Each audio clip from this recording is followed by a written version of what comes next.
Madam, madam. হুম, কি চাই আপনার? এইভাবে ডাকছেন কেন? ম্যাডাম, হ্যাঁ, আমি একটা পেন বিক্রি করতে এসেছি। যদি আপনার পেন চাই তো নিতে পারেন ম্যাডাম। কি কি বললেন আপনি? এটা পেন? হ্যাঁ ম্যাডাম, পেন। আমাদের ঘরে অনেক পেন আছে, এখন লাগবে না। ম্যাডাম, আমার কাছে যে পেনটা আছে না সেটা খুব ভালো লেখে কিন্তু। নিন না ম্যাডাম। আমার কাছে অনেক পেন আছে বললাম তো, কেন বিরক্ত করছেন? কমপক্ষে একটা পেন তো নিন ম্যাডাম, প্লিজ ম্যাডাম। দরকার নেই বললাম তো। ম্যাডাম, আমি সকাল থেকে কিছু খাইনি। এ এখনো দাঁড়িয়ে আছে কেন? যদি আপনি পেনটা নিয়ে নেন তো ওই পয়সা দিয়ে আমি কিছু খাবার খেতে পারি ম্যাডাম।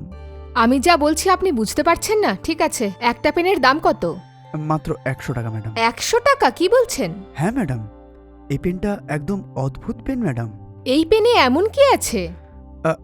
আমি ভেতরে এসে দেখাই ম্যাডাম। আচ্ছা ঠিক আছে, ভেতরে আসুন।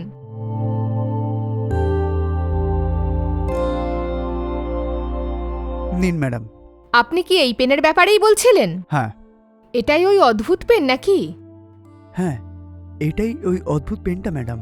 এই পেনটা দিয়ে যদি আপনি আলাদা আলাদা পেপারে লেখেন তাহলে আলাদা হবে। আমার এ ব্যাপারে বিশ্বাস হচ্ছে না। আমি একদম ঠিক বলছি, লেখা শুরু করতেই কিভাবে ইচ্ছেগুলো পূরণ হয়ে যায় দেখুন।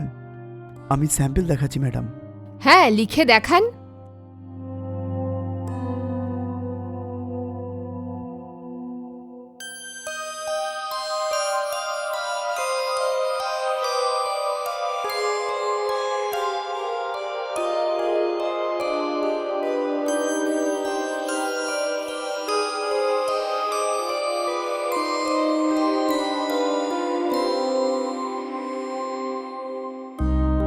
ম্যাডাম, এবার এটা একটু শুকে দেখুন। লেখার সঙ্গে সঙ্গে সুগন্ধ আসবে বলেছিলেন, কিন্তু এটা কি? এত লেখার পরেও কোনো সুগন্ধ আসছে না। একটা পৃষ্ঠা লেখার পর পুরো খুশবু ছাড়া ঘর ছেয়ে যাবে। আমি তো শুধুমাত্র 2টো লাইন লিখেছি ম্যাডাম। এটা শুকে দেখুন না, তাহলে আপনি বুঝতে পারবেন ম্যাডাম। আপনি নিজে একটু শুকে দেখুন, হুম, আমাকে বিশ্বাস করে একটু শুকে দেখুন।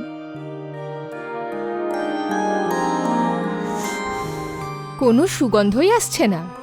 ম্যাডাম, আমি তো শুধু 2-3 লাইন লিখেছি, ভালো করে একটু শুকে দেখুন না আগে কি হয়।